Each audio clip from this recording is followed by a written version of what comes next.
2025-এ আইপিএলে অংশগ্রহণকারী 10টি দলের প্রায় 6-7টা করে ম্যাচ খেলা হয়ে গেছে। বর্তমানে পয়েন্ট টেবিলের চিত্রটা দেখলে কিছুটা আন্দাজ করা যায় কোন 4টি দল পৌঁছতে পারে সেমিফাইনালে।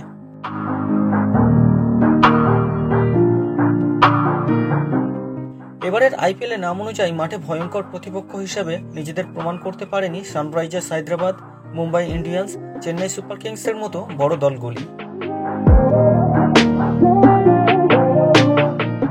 গতবারের চ্যাম্পিয়ন দল কলকাতা নাইট রাইডার্সের অবস্থাও একই।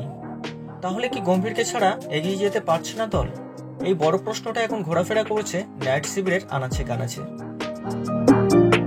রেকর্ডও তাই বলছে। গৌতম গম্ভীরের অনুপস্থিতিতে কলকাতা দীনেশ কার্তিকের অধিনায়কত্বে 2018 সালের সেমিফাইনাল ও ইয়ান মর্গানের অধিনায়কত্বে 2021 সালে ফাইনাল খেলেছিল। তাছাড়া প্রতিবারই ব্যর্থ। তাহলে কি সত্যিই গম্ভীরের অভাব বোধ করছে দল?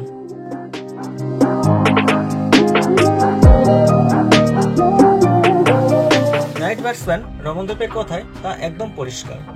গতবারের মেন্টর গৌতম গম্ভীরের অভাব বোধ করছেন রমনদীপ সিং।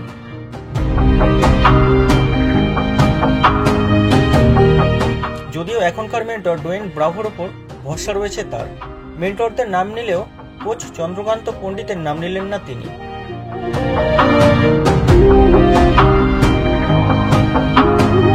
গতবার নাইটদের মেন্টর ছিলেন গম্ভীর।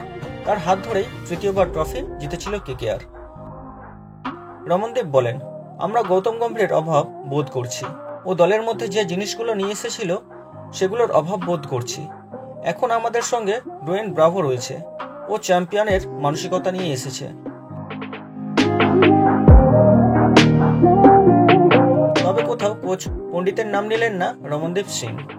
প্রথম 7টি ম্যাচে 4টিতেই হেরে গিয়েছে কলকাতা নাইট রাইডার্স। লিগের পয়েন্ট তালিকায় প্রথম 4-এর মধ্যেও নেই গতবারের চ্যাম্পিয়নরা। এখনো অনেকগুলো ম্যাচ বাকি রয়েছে। ঘুরে দাঁড়ানোর সময় পাবেন নাইটরা। চলতি বছর আইপিএলের 18তম বর্ষ। এখন এই প্রতিযোগিতা খেলে মোট 10টি দল। তাদের মধ্যেই চলে ভারত সেরা হওয়ার লড়াই। গতবারের আইপিএল চ্যাম্পিয়ন হয়েছে কলকাতা নাইট রাইডার্স। 3বার এই ট্রফি জিতেছে তারা।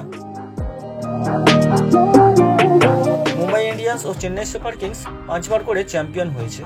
Royal Challengers Bengaluru, Delhi Capitals, Punjab Kings, Lucknow Super Giants এখনো একবারও আইপিএল জিততে পারেনি।